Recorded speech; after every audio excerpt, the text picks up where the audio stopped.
जहां चुनावी राज्य मध्य प्रदेश में पिछले 24 घंटे से मची सियासी दस्तक के बारे में आपको बताना हमें जरूरी लगा। ट्रेलर दिखा है, पिक्चर बाकी। एक होता है ट्विस्ट, एक होता है सरप्राइज, एक होता है ताज्जुब, एक होता है अचरज, एक होता है कौतूहल, एक होता है मोड़ देना, एक होता है मास्टर स्ट्रोक, एक होता है डैमेज कंट्रोल। आप कहेंगे इतने शब्दों की शब्दमाला क्यों हम आपको पढ़ाने लगे? वजह है मध्य प्रदेश में कल आई 39 उम्मीदवारों की दूसरी सूची, जिसमें 3 केंद्रीय मंत्री समेत 7 सांसद और राष्ट्रीय महासचिव को पार्टी ने कहा जाइए विधायकी का चुनाव लड़िए। सोशल मीडिया पर लोग लिखने लगे कि ये तो 12वीं पास होने के बाद वापस 10वीं के इम्तिहान में बैठाने जैसा है। लेकिन सबसे बड़ी दस्तक देता सवाल यह भी बना हुआ है कि आखिर शिवराज सिंह चौहान का नाम अब तक सूची में क्यों नहीं आया? मोदी का मिजाज भी अलग है, मेहनत भी अलग है और मिशन भी अलग है। जो गारंटी मोदी ने दी है, ये मोदी की गारंटी का नतीजा है। जब मोदी गारंटी देता है, जब भाजपा गारंटी देती है, मोदी यानी हर गारंटी पूरी होने की गारंटी। मोदी ने आपको जो गारंटी दी थी, मोदी है तो हर गारंटी पूरी होने की गारंटी है। माननीय श्री नरेंद्र मोदी जी का आभार करें, वंदन करें, स्वागत करें, अभिनंदन करें। श्री नरेंद्र मोदी, श्री नरेंद्र मोदी। बीजेपी के मुताबिक सामने लाखों कार्यकर्ता मौजूद थे, लेकिन दावा है कि 51 मिनट के भाषण में अपने नाम, अपने काम, अपनी योजना और अपनी तरफ से योजनाओं को पूरा करने की गारंटी देते प्रधानमंत्री ने शिवराज सिंह चौहान का नाम एक बार भी नहीं लिया। और पीछे से चलकर कहानी को शुरू करते हैं। तारीख थी 2 नवंबर 2018। मध्य प्रदेश विधानसभा चुनाव में बीजेपी ने 177 उम्मीदवारों की पहली लिस्ट जारी कर दी थी। पहली ही सूची में शिवराज सिंह चौहान के बुधनी सीट से लड़ने का ऐलान हुआ। अब की बार 2023 के चुनाव में 3 लिस्ट में 79 उम्मीदवारों का ऐलान हो चुका है। अब तक शिवराज सिंह चौहान किस सीट से लड़ेंगे साफ नहीं हुआ है। अब की बार उम्मीदवारों की दूसरी लिस्ट में 3 केंद्रीय मंत्री, 7 सांसद, एक राष्ट्रीय महासचिव को सीधे विधानसभा चुनाव का टिकट पकड़ाकर कहा गया जाइए विधायक बनकर दिखाइए। सीएम पद की दावेदारी रखने वाले कई चेहरे टिकट पा गए और इन 3 तथ्यों के बीच में क्या कोई संबंध है? सवाल है। क्या शिवराज सिंह चौहान को लेकर कोई संशय चल रहा है? क्या शिवराज सिंह के साथ ही और भी दावेदारों को मैदान में उतार देना बीजेपी की बड़ी रणनीति है? ये अद्भुत है, अभूतपूर्व है और इसने भारतीय जनता पार्टी की महाविजय को सुनिश्चित कर दिया है। हमारे सारे दिग्गज चुनाव लड़ेंगे। परेशान तो कांग्रेस है, परेशान है, कुछ समझ में नहीं आ रहा उनको हो क्या रहा है, इसलिए बौखलाहट में ऐसी बातें कर रहे हैं। भाजपा निरंतर विजय के पथ पर आगे बढ़ती जा रही है। मंत्रियों, सांसदों के चुनाव लड़ने के दिल्ली से हुए ऐलान के 15 घंटे बाद शिवराज सिंह मीडिया के सामने कहते हैं कि सारे दिग्गज लड़ेंगे, जीत पक्की है। अब यहाँ ध्यान देने वाली बात, 17 अगस्त को 39 उम्मीदवारों की पहली सूची शाम 4:09 पर सोशल मीडिया पर आई। शिवराज सिंह 43 मिनट के भीतर उम्मीदवारों को शुभकामनाएं पोस्ट कर देते हैं, लेकिन जब मंत्रियों और सांसदों के नाम वाली दूसरी सूची 25 सितंबर को रात 9:06 पर सोशल मीडिया पर पोस्ट होती है, तो शिवराज सिंह की शुभकामनाएं 12 घंटे बाद पोस्ट की जाती हैं। का नाम और काम से पहले अमित शाह जी 15 दिन पहले और कल मोदी जी कन्नी काट गए। अब उन्हें यह मालूम है शिवराज सिंह और ज्योतिरादित्य सिंधिया को कि वो चुनाव हार चुके हैं, तो उन्होंने एक नई शतरंज की चाल चली, जिसे अगर मैं हिंदी फिल्म के मुहावरे में कहूं तो शिवराज ने सोचा हम तो डूबेंगे सनम, तुमको भी साथ ले डूबेंगे। सारे प्रतिद्वंदियों को जो बीजेपी में उनके हैं, शिवराज जी के और ज्योतिरादित्य सिंधिया के, सबको वहीं फंसा दिया लाकर, ताकि ना बांस रहेगा ना बांसुरी।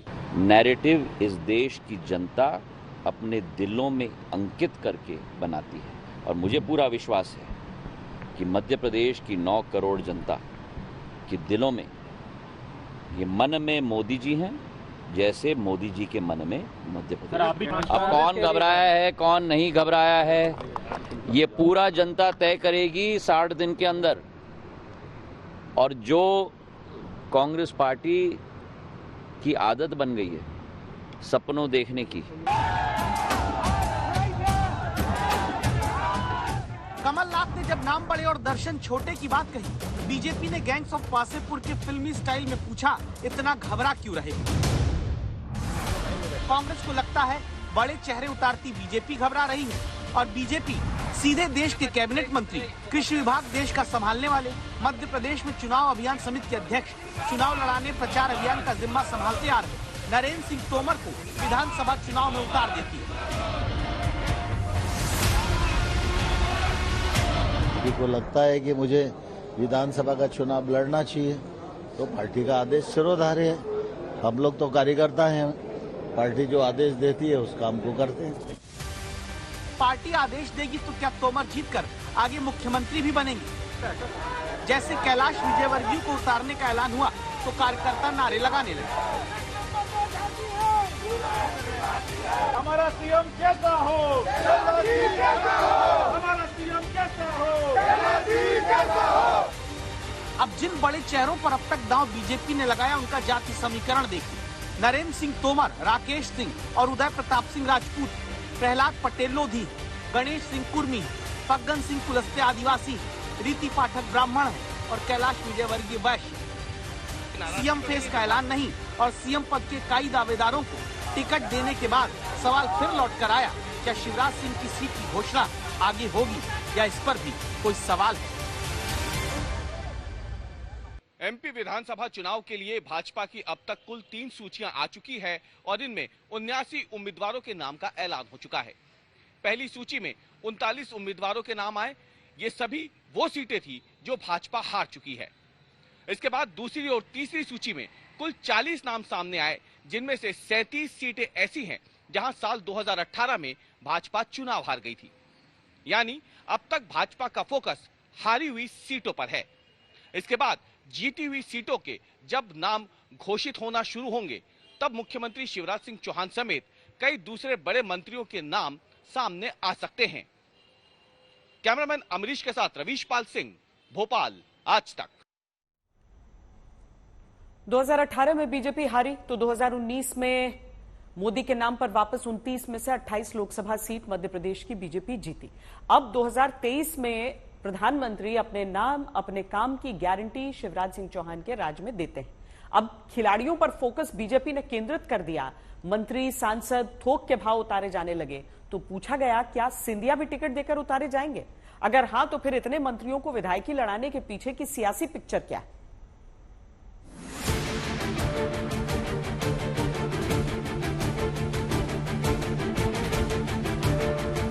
मैं तो भारतीय जनता पार्टी का कार्यकर्ता हूँ। मैं तो भारतीय जनता पार्टी का कार्यकर्ता हूँ। पार्टी का कार्यकर्ता सारे लोग हैं, सब कार्यकर्ता हैं।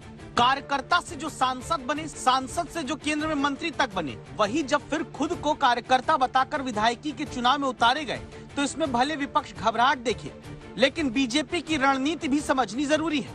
इसीलिए पिछले चुनाव का गणित पहले जानते हैं। पहली बात, 2018 में बीजेपी को कांग्रेस से केवल 47,827 वोट ज्यादा मिले, लेकिन कांग्रेस ने बीजेपी से 7 सीटें ज्यादा जीतकर तब सत्ता पहले हासिल की।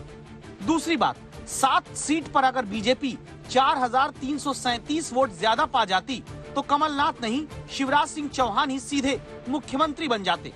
तीसरी बात, मध्य प्रदेश में 2018 में 17 विधायक 1% से कम वोट के अंतर से, 13 विधायक 1 से 2% के वोट के अंतर से और 16 विधायक 2 से 3% के वोट के अंतर से जीत हासिल किए। इन 3 बातों का मतलब ये कि मध्य प्रदेश में पिछली बार कांटे की लड़ाई के बाद अब बीजेपी किसी तरह की कोई गुंजाइश नहीं छोड़ना चाहती। इसीलिए प्रयोगशाला बनाकर रणनीतियों की परखनली में तय फॉर्मूलों के साथ विजय का केमिकल रिएक्शन कराना शुरू किया। गुजरात चुनाव से पहले पूरा मंत्रिमंडल पलट दिया और उत्तराखंड में मुख्यमंत्री पलटकर चुनाव लड़ा। दरअसल चुनाव से पहले उलटफेर भाजपा की रणनीति रहा है। इससे उम्मीदवार या सत्ता विरोधी लहर को काबू करने में काफी मदद मिलती है। दूसरी तरफ बड़े चेहरे स्थानीय नेताओं की नाराजगी को संभाल भी सकते हैं। इसके अलावा अगर बात करें तो बड़े चेहरों पर ये जो दांव बीजेपी ने चला है, दरअसल इसके जरिए वो लगातार हारी हुई सीटों को विपक्ष का गढ़ बनने से रोकना भी चाहती है।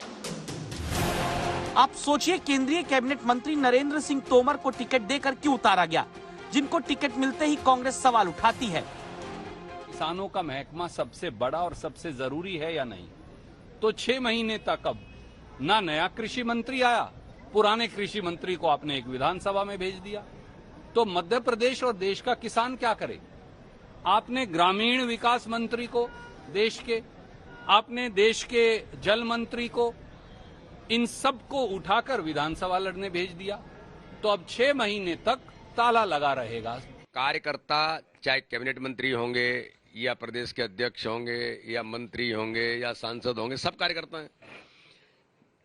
भारतीय जनता पार्टी के नेतृत्व को लगता है कि कौन चुनाव जीत सकता है, किसे क्या काम देना है, तो जिम्मेदारी है और नेतृत्व को उनको लगा कि इन्हें ये काम देना है तो ये काम सौंप दिया है। तो इसलिए सब कार्यकर्ता हैं भाजपा में, किसी भी कार्यकर्ता को कोई भी काम दिया जा सकता है। नरेंद्र सिंह तोमर को मुरैना जिले की दिमनी सीट से उतारा गया। यहाँ सिर्फ एक सीट की बात नहीं, मुरैना की 6 में से 4 सीट कांग्रेस के पास है। ग्वालियर चंबल के संभाग में सत्ता विरोधी लहर को तोमर जैसे बड़े चेहरे के दम पर संभालने की जिम्मेदारी है। नरेंद्र सिंह तोमर जैसे बड़े चेहरे खुद मैदान में होंगे तो स्थानीय नाराजगी को कंट्रोल करना भी आसान बीजेपी मान रही है।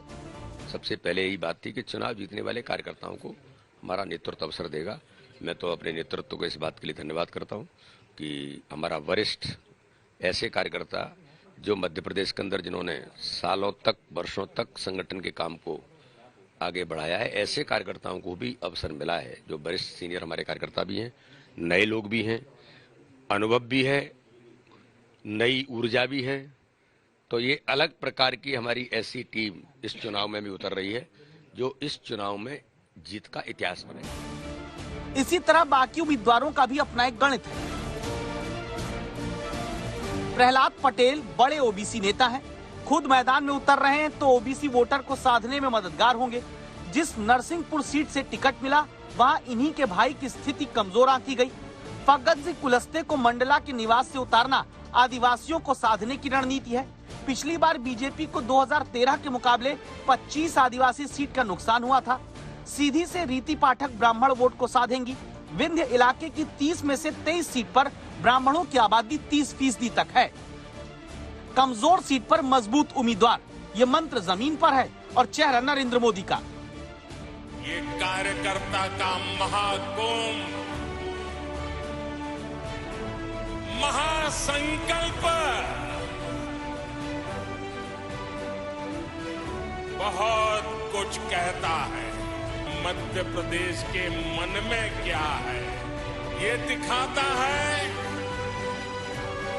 नई ऊर्जा से भरी हुई भाजपा। बीजेपी ने अब तक उन सीटों पर ही फोकस किया है जहां कुछ चुनाव से हार मिलती आ रही है। बीजेपी जानती है जब नरेंद्र मोदी का चेहरा सामने हो तो वोट देने का पैटर्न बदल जाता है। 2018 में वोट घटा, सीट घटी, लेकिन एक साल बाद ही 2019 में नरेंद्र मोदी के नाम पर बीजेपी ने मध्य प्रदेश में 29 में से 28 सीट जीती थी।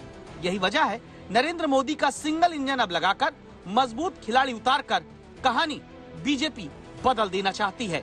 दिल्ली से हिमांशु मिश्रा के साथ रवीश पाल सिंह, भोपाल आज तक। आज तक के पास खबर है कि मध्य प्रदेश वाला फॉर्मूला राजस्थान में भी आजमाया जा सकता है। केंद्रीय मंत्री सांसद को राजस्थान में भी विधानसभा उम्मीदवार बनाया जा सकता है। मैसेज ये देने की कोशिश की बीजेपी अपनी सबसे मजबूत टीम उतार रही है। तब मध्य प्रदेश में यह सवाल भी उठता है कि क्या शिवराज सिंह चौहान को प्रोजेक्ट पार्टी नहीं करना चाह रही है? क्या शिवराज सिंह के खिलाफ पार्टी में ही विरोध के सुर हैं? मैंने पंचायत आज तक कार्यक्रम में कुछ ही दिनों पहले मुख्यमंत्री से ये सारे सवाल पूछे थे। राजनाथ जी आए थे, कहा कि शिवराज सिंह दरअसल महेंद्र सिंह धोनी जैसे हैं, मैच कैसा भी शुरू हो फिनिश बहुत शानदार करते हैं। कैसा चल रहा है ये फिनिशिंग का काम? अभी इस मैच की फिनिशिंग तो तय हो गई है और अब तक की सबसे बड़ी जीत मध्य प्रदेश में भारतीय जनता पार्टी हासिल करेगी। आपकी राजनीति में कोई कितना भी पीछे जाकर सोचता है तो आप मुख्यमंत्री के तौर पर ही नजर आते हैं, और वाकई आंकड़ा भी यही कहता है कि सबसे लंबे समय तक अपनी पार्टी से मुख्यमंत्री आप ही रहे। तो मुख्यमंत्री ही रहना है, मतलब आपने सोचा है, कभी सोचते हैं इस बारे में आप? पार्टी जो तय करेगी वो मैं रहूंगा। देखिए, मेरी जिंदगी एक मिशन है, मेरी जिंदगी का एक मकसद है। मैं आत्म प्रशंसा के लिए नहीं कह रहा, लेकिन बचपन से जब से मैंने होश संभाला है, ये तय करके काम करना शुरू किया कि मानव जीवन को सफल और सार्थक करना है।